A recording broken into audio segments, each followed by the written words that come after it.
Air India plane crash के सदमे से अभी देश उभरा भी नहीं था और एक और हादसा हो गया। केदारनाथ के पास एक हेलीकॉप्टर क्रैश हो गया जिसमें पायलट समेत 5 लोगों की मौके पर ही मौत हो गई और 23 महीने के मासूम बच्चे की भी जान चली गई। श्रद्धालुओं को लेकर जा रहा था हेलीकॉप्टर। क्रैश की वजह खराब मौसम बना। परिवार का पूरा सफर कुछ ही पलों में खत्म हो गया। देश अभी हाल ही में एयर इंडिया प्लेन क्रैश के दर्द से पूरी तरह उभरा भी नहीं कि एक और दुखद हादसे ने झंझोड़ कर रख दिया। रविवार सुबह उत्तराखंड के केदारनाथ के पास गौरीकुंड में एक हेलीकॉप्टर क्रैश हो गया। इस हादसे में पायलट समेत 7 लोगों की मौत हो गई। मरने वालों में एक 23 महीने का मासूम बच्चा भी शामिल है। हेलीकॉप्टर श्रद्धालुओं को लेकर केदारनाथ के फाटा की तरफ रवाना हुआ था, लेकिन उड़ान भरने के कुछ मिनटों बाद ही खराब मौसम ने रास्ता रोक दिया। तेज हवाएं, बादल और कम विजिबिलिटी के चलते हेलीकॉप्टर गौरीमाई खर्ग के जंगलों में जा गिरा। हादसे की जानकारी वहीं की एक स्थानीय महिला ने दी। उस वक्त वो ऊपर घास काट रही थी। एसडीआरएफ और बाकी रेस्क्यू टीमें तुरंत मौके पर पहुंची, लेकिन तब तक बहुत देर हो चुकी थी। इस हादसे में महाराष्ट्र के जायसवाल परिवार की 3 जिंदगियां खत्म हो गई।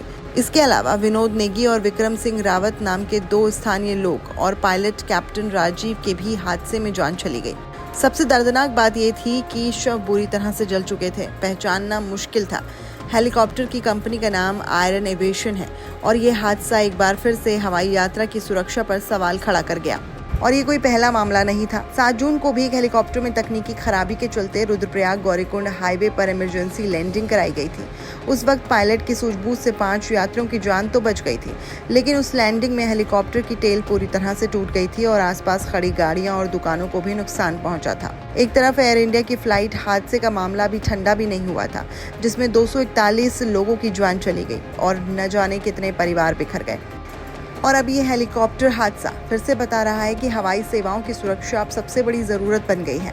उत्तराखंड के मुख्यमंत्री पुष्कर सिंह धामी ने भी हादसे पर दुख जताते हुए रेस्क्यू ऑपरेशन को तेज करने के निर्देश दिए हैं। लेकिन सवाल यही है कि क्या हम हर बार हादसे के बाद ही जागेंगे? क्या खराब मौसम और तकनीकी गड़बड़ियों की वजह से उड़ान भरना ज़रूरी है? अब वक्त आ गया है कि जब हवाई यात्रा, चाहे प्लेन हो या हेलीकॉप्टर, हर स्तर पर सुरक्षा की पूरी गारंटी होनी चाहिए, क्योंकि एक छोटी सी चूक कई घरों की जिंदगी, उम्मीद और भविष्य सब कुछ छीन लेती है। इस तरह से प्लेन और हेलीकॉप्टर में हो रहे हादसों को लेकर आपकी क्या राय है? हमें कमेंट सेक्शन में ज़रूर बताइएगा। पसंद आई हो वीडियो तो लाइक शेयर ज़रूर कर दीजिएगा। चैनल को सब्सक्राइब करे बिना मत जाइएगा।